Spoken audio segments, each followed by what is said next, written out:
who sleep every night in tube stations raise a good many problems. They get there early and so need something to eat long before bedtime.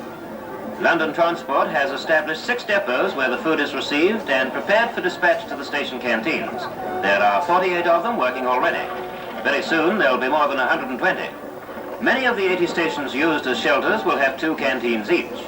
Tons of food are consumed every night. To prepare and deliver it is the work of over 1,000 people.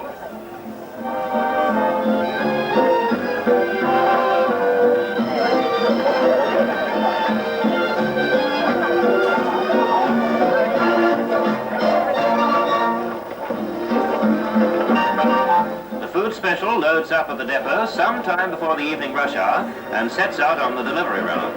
In the coaches behind, girls sort out the trays to be put out at each station, working quickly as the stations aren't far apart.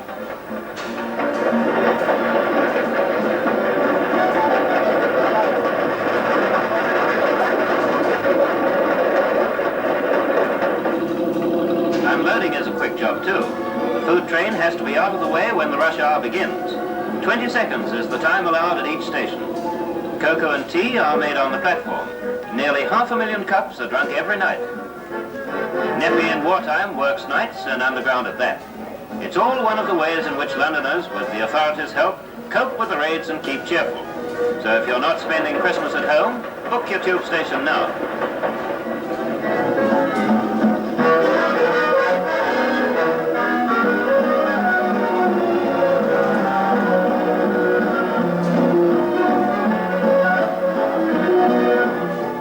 Chocolates, timetables.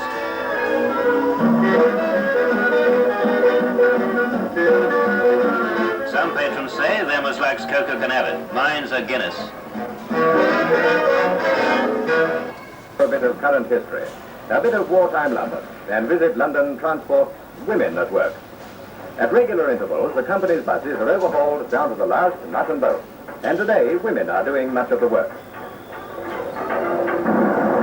The body beautiful, having been removed from the chassis, the women overhaulers do their dismantling. It's a sort of strip grease.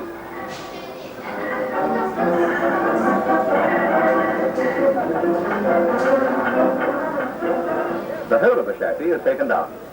Among these women are the pastry cook and the shop assistant.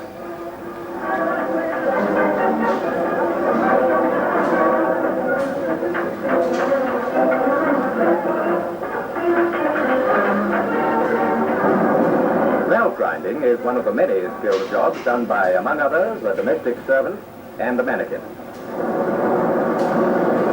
The working on cylinder heads are wives of men who are serving in the forces.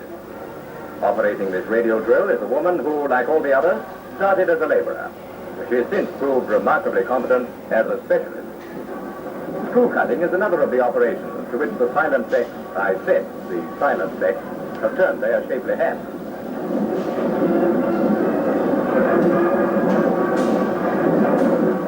In the viewing section, an ingenious machine lights up a scale which measures to the minutest fraction of an inch.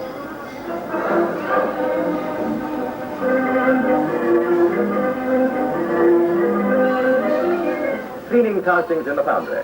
They're as heavy as the cakes used to make were light. In the magneto and dynamo shop, nimble fingers are assembling self-starters. And are they happy at their work? Now meet Nora and Maisie. Oh yes, and Betty. They're the Christian names of the women who are peddling crankcases. The warm parts are being built up by welding a layer of new metal. From the welding shop, the various units are taken to the section where they are reassembled. And that brings us roughly to tea time. Well, perhaps not so roughly. The chassis comes into its own again on the assembly platform.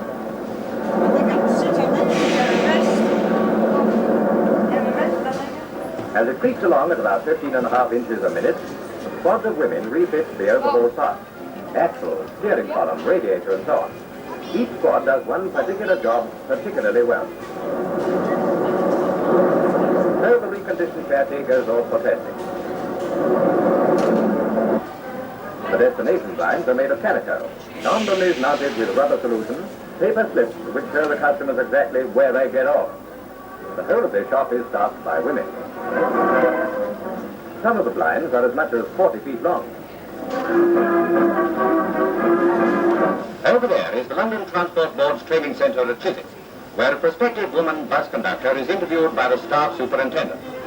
He decides that she is likely to make a good conductor, and the next step is a medical examination. Weight just right, and height between 5 feet 3 and 5'10". The uniform smart, skirt 16 inches above ground level, and divided. There's no divided opinion about its attractive appearance, and it's free.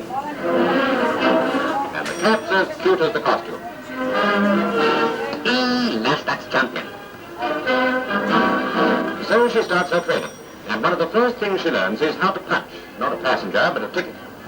The candidates, by the way, come from all walks of life, and this one is Miss Eleanor Leary, who used to be a waitress. As you see, she's rather awkward to start with, but after being shown the right way, she finds it easy.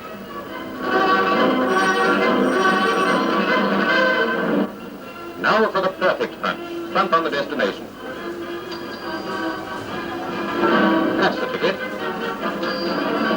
Fair conductors learn how to read fair balls, and they take notes of the various items of equipment they must remember before starting duty.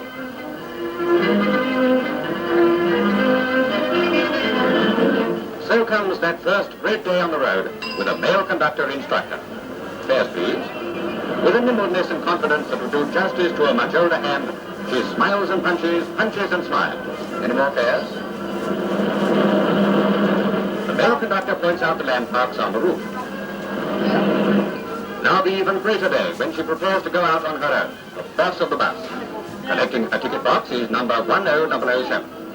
The box contains her tickets, ticket rack and waybill. She signs for it and then meets her driver.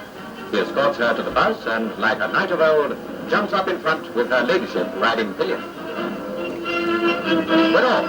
Roughly 2 weeks after the would-be conductor passed through the doors of the training centre, she's taking a bus into the roaring traffic of London. She's on top of the world, the bus anyway, and it is rather a thrill. Yes, please. So the day passes, and Eleanor Leary, conductorette, comes back to her garage to check money and tickets. The women conductors' wages, by the way, are nearly £4 a week.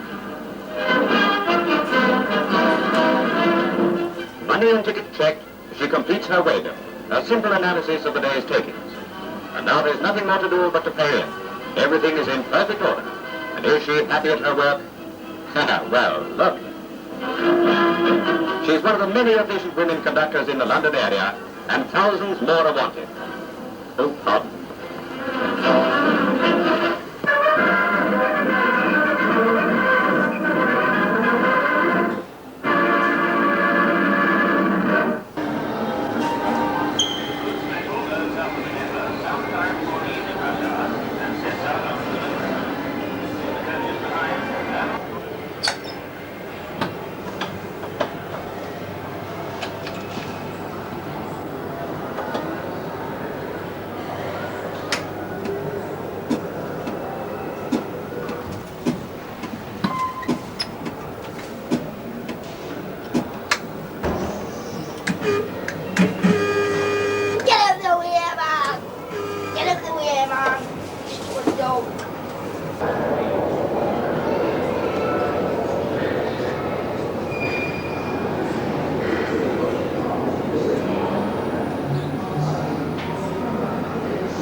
dine someday at the ground. And some people were glad to see the sacrifice. And some of us were sorry they were doing it. For we'd been living a sight as friendly as a precious human, though not quite so silent.